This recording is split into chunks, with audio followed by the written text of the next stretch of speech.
Debat pertama pasangan calon yang berlaga di Pilwali Banjarmasin tahun 2020 diselenggarakan malam Sabtu 30 Oktober 2020. Pasangan calon Wali Kota Banjarmasin dan Wakil Wali Kota Banjarmasin Ibnu Sina Arifin akan menyiapkan debat pertama ini dengan matang.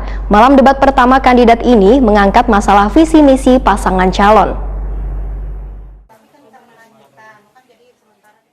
Debat pertama pasangan calon yang berlaga di Pilwali Banjarmasin tahun 2020 diselenggarakan malam Sabtu 30 Oktober 2020. Pasangan calon Wali Kota Banjarmasin dan Wakil Wali Kota Banjarmasin Ibnu Sina Arifin akan menyiapkan debat pertama ini dengan matang. Calon Wali Kota Banjarmasin Ibnu Sina wetakoni Prima TV jelang tengah hari Jumat 30 Oktober 2020 memadahkan malam debat pertama kandidat ini mengangkat masalah visi misi pasangan calon. Debat ini, ujar Ibnu Sina, akan menjadi kesempatan untuk mengingatkan kembali karena visi yang akan disampaikan sama dengan Mbak Iman sebelumnya, yaitu Barasi wan Nyaman. Namun ada tambahan lebih bermartabat. Lebihnya ini, menurut paslon nomor urut 2 ini terjadi peningkatan karena apa yang sudah dilaksanakan dan hasilnya sudah bisa dilihat selawas ini pada periode pertama, sehingga di periode kedua tinggal melanjutkan. Sehingga tagline Ibnu Arifin adalah lanjutkan. Lanjutannya tersebut baik dari infrastruktur, sungai-sungai, pariwisata, wirausaha baru, program Smart City dan lainnya sudah dibuat langkah dasar dan pondasinya sehingga tinggal melanjutkan perencanaan tersebut.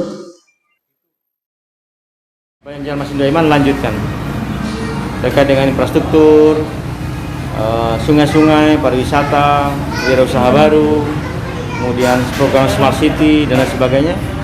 Ini kan sudah kita buat ininya, langkah-langkah dasar, kemudian juga pondasi-pondasi untuk selanjutnya seperti apa. Dan kami berharap tuntas di periode kedua.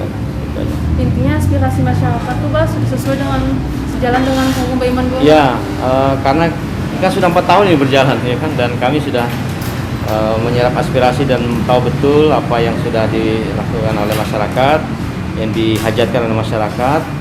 Dan apa yang sudah kita rintis di periode pertama ini mudah-mudahan bisa diteruskan di periode kedua.